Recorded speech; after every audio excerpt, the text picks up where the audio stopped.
Hey guys, this is Mrs. Bullock. Hey, gotta do my video, man. Hey, I want to talk about this European colonization of Africa, you guys, and the map and the breakdown. If you look, all these European countries came to Africa to colonize. Okay, they were looking for resources. Okay, they were looking for materials. They were looking for all kinds of products. So if you notice, if you look at the questions I have posted, it talks about Nigeria.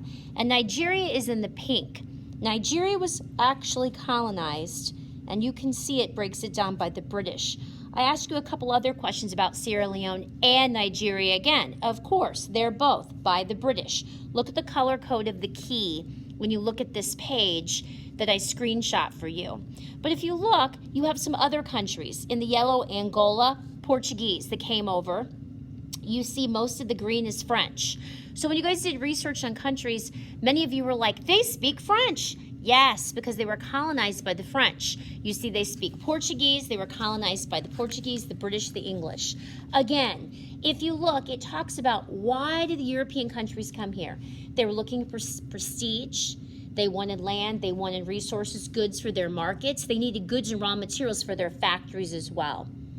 Again, when we look at these different areas, all of this colonization, this imperialism really hurt Africa, and the lasting effects, the ignoring of different ethnic groups, just taking, and the division really hurt their economies and governments. And so what you have on page 150 is you have different governments gaining independence, and so things start to go well. But then there are certain leaders that rise to power that don't care about the people.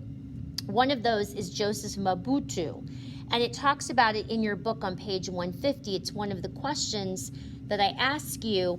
It's trouble in Congo, and what Mobutu actually renames the country, Zaire, after a traditional name from the Congo River. He claimed to restore the nation's cultural identity. Instead, he ruled as a dictator for almost 32 years. He wasn't a good guy. Because of all of this, you find that the Cold War, there's a lot of rivalries in West and Central Africa after the Cold War. And you have different groups trying to take land like the Soviet Union, and they're trying to look for resources and establish governments. And so you see that, and what happens in the after effects is lasting about the government and leadership. I wanted to show you that and talk about it, but again, it all comes back to what happens in the colonization, where countries from Europe just come in and they take, and they don't think about the lasting effects of what it does to people.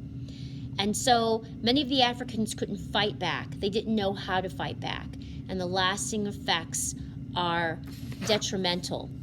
So don't forget, you guys, to read this, to look at the questions. They're very few. I also have a couple fun activities, African games that kids in West and Central Africa love to play, things that they do without resources or without certain things. And I think you'll really enjoy them. Take the time, check them out. I hope you have a great weekend. Happy homecoming!